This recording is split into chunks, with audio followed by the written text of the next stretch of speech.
Justice Department calling on Time Warner to sell off CNN if it wants its deal with AT&T to be approved. Joining us now to discuss is Rich Greenfield, analyst at BTIG. Rich, it's good to see you this morning.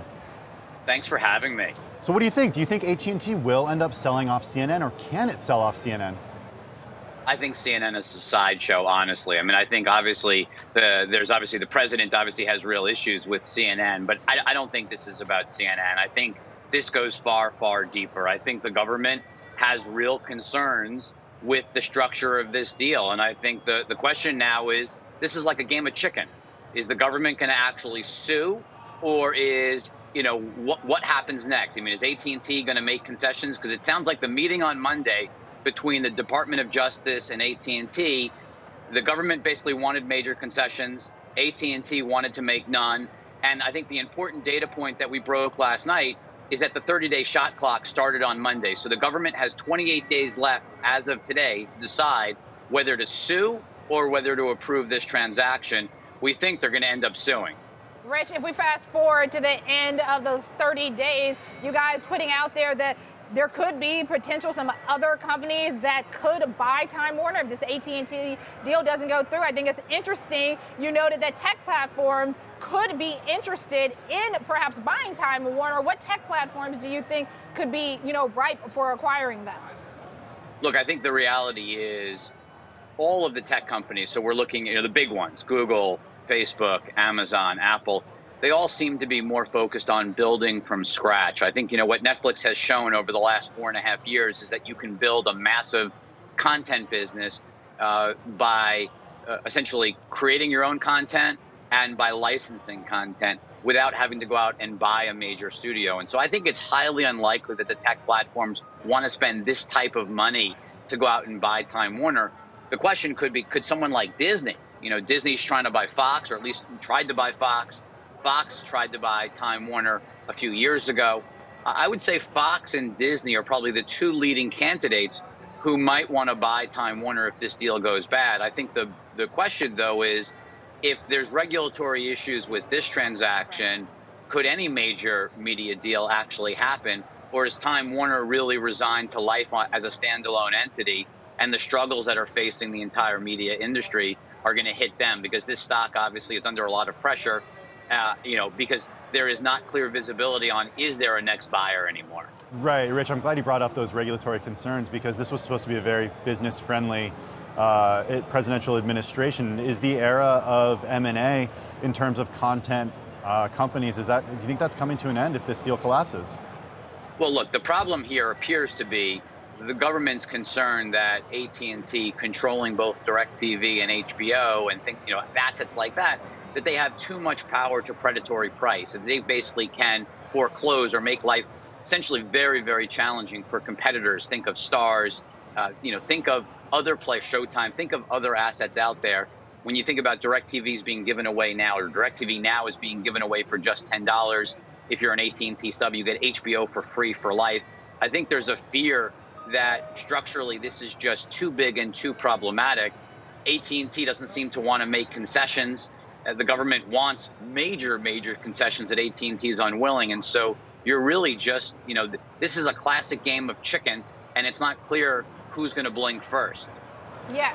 Rich, before we shift gears and talk about Disney and the potential tie-up with some of Fox's assets, I wanted to get your thoughts on this idea of CNN being a sideshow. Do you think any focus that pundits and journalists are putting on the idea that Trump said he would block this during his campaign is overweight, because he actually doesn't have any influence on the Justice Department?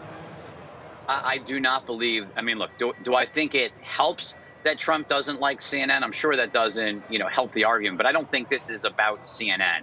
If this was about CNN, it would be very easy to just hive off CNN. This is not purely politically motivated. From the conversations we've had over the last couple of days, I think Macon, Del Rahim, there is clear concern among him and the Justice Department about this transaction. Is the legal case strong enough? I mean, that gets back to that question of game of chicken, are they really prepared to sue and go to court?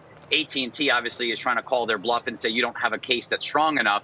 But I do think that the concerns here go well beyond the fact that Trump doesn't like CNN. In fact, I'm not even sure that's really an issue at all. I think this is really about the vertical integration of these content assets with the AT&T platform and distribution platforms, including DirecTV. All right, let's talk a little bit about what's going on with Disney and 21st Century Fox. These two companies reportedly had held talks previously. We don't know exactly at what point during the year, with the Fox saying that it could, or Disney saying it could acquire a lot of Fox's properties. I mean, first of all, is this a smart move for Disney, and what is the likelihood that that would ever come to fruition? Well, look, the media industry, as you all at Cheddar know, because you're just trying to disrupt the media industry yourselves, media industry is under a lot of pressure, the legacy media industry. And so I don't think it's a surprise that greater consolidation to bulk up and to improve cost savings and to have better position yourself for a direct-to-consumer future, that certainly makes sense. It certainly comes as a surprise that Fox would want to sell. I think the permanence of capital, the Murdoch family ownership, no one ever assumed that the Murdoch family would ever want to sell assets. So that's the real surprise. Disney wanting to get larger is not a surprise at all. I mean, the reality is Disney is really struggling to make the transition to a direct-to-consumer company. I think when you see Disney's earnings tonight, I think they're going to continue to tell you just how expensive and costly it's going to be. And it's really one of the reasons we fear for Disney's growth prospects over the next several years, is as they make this transition, it's going to be a lot more financially painful than investors realize. So I get why they would want to bulk up. I think the surprise is that Fox actually would want to entertain that conversation. It's not clear that it's going anywhere, but it's certainly interesting that Fox is at least willing to talk to someone like Disney. All right, let's say that conversation does go somewhere, Rich, and Disney is able to get some of these assets from 21st Century Fox. How much more compelling would that direct-to-consumer OTT product that Disney is working on for release in 2019 going to look like with 21st Century Fox assets? And then is that more of a threat to Netflix? Of course, we did see a little bit of a sell-off on Netflix stock when this story came out. A little, but when you think about how much Netflix is up, it was sort of like a rounding error. But from a high level, I think the important thing to remember is movies like Avatar 2, 3, and 4, the X-Men content, Deadpool 2. Remember that a lot of the content that 21st Century Fox has is tied up for many years with HBO. They have an output deal, so movies go to HBO through 2023. Those movies are going to be hitting HBO, and so you wouldn't see content on a Disney direct-to-consumer service from the 21st Century Fox in terms of new release movies until 2024. In terms of TV, most of the TV shows are licensed either to the Fox Broadcast Network or to Hulu in terms of catalog. And so it's not clear that in the near term, meaning your 2019 timeframe that you just mentioned, it's not really clear that you could do very much to move the needle. Obviously, longer term, there's obviously significant potential. But in the near term, I think it's very hard to see how it actually makes nearly as much difference. I think people have been saying, oh, this would be great. You'd have X-Men, you'd have Deadpool. But they don't realize all of the entanglements that 21st Century Fox has that make it much longer dated in terms of the benefit to the Disney D2C service. All right, and speaking of Disney, what are you going to be looking for today on Disney earnings, Rich? Look, I think the challenge is how is cord cutting impacting ESPN? One. Two, why? Do they now firmly believe that they do not have appropriate scale? Because I think most people believe Disney has the right scale. So by trying to buy Fox, is Disney not at scale? And if you can't buy Fox, does Disney have to buy something else?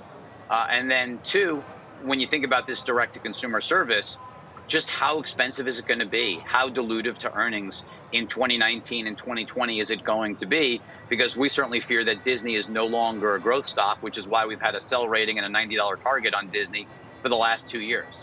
All right, Rich, while we still have you, really quickly, Snap, the company reporting dismal earnings earlier this week. I remember back in October because I spoke to you about this. You put out that note saying we're sorry because you guys didn't have that sell rating on the stock, but you said you still were intrigued by the potential in Snapchat. Tencent, the report coming out that they have about a 12% stake in the company. What do you make of all of this?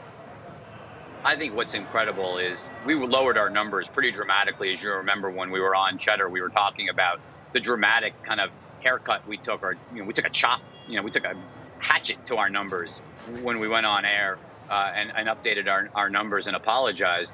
They still missed our numbers. Numbers are still lower than that. I think it's just pretty shocking just how bad, how fast this thing has unraveled and how much they're changing the service. They're going to change the app. They're going to change.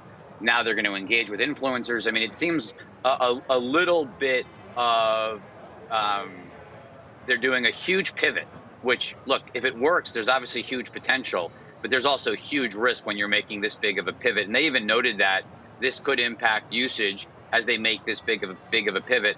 I think that there's real challenges for Snapchat, and I wouldn't touch the stock here. Yeah, investors certainly don't like to see that kind of wording in a letter to investors. All right, Rich, great to have you. Thanks for joining us. Thanks for having me. That's Rich Greenfield, media analyst at BTIG.